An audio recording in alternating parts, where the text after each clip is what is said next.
निकल लागेला पियरिया, मथवा पर शोभेला दौरिया। अरे दी का हो का कहताड़ू? बड़ी निकल लागेला पियरिया, अच्छा मथवा पर शोभेला दौरिया।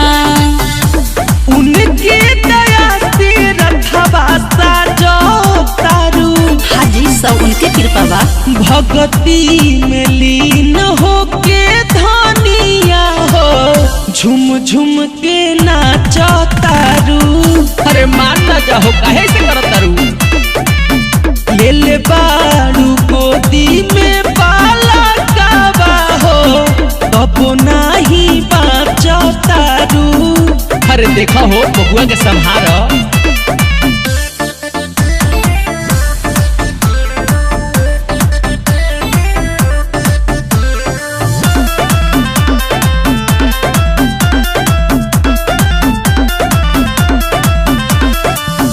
सब रतिया में हई कठोर हो, तब होला नहीं मनवा थोर हो।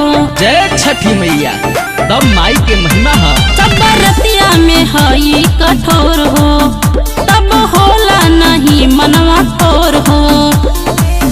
जानो तानी भूखल बारू, हाजी धनिया हो सुखल बारू। सेवा के मेवा सबके बाटो तारू।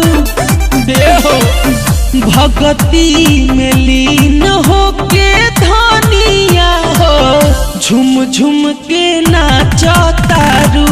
अब रहे ना तो ले ले बारू गोदी में बाला कावा हो, कबो नाही बाचो तारू।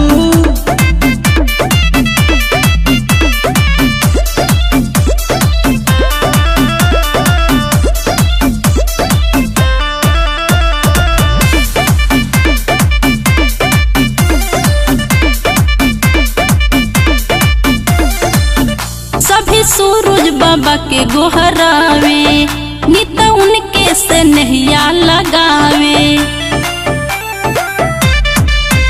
सभी सूरज बाबा के गोहरावे, नित उनके से नहिया लगावे।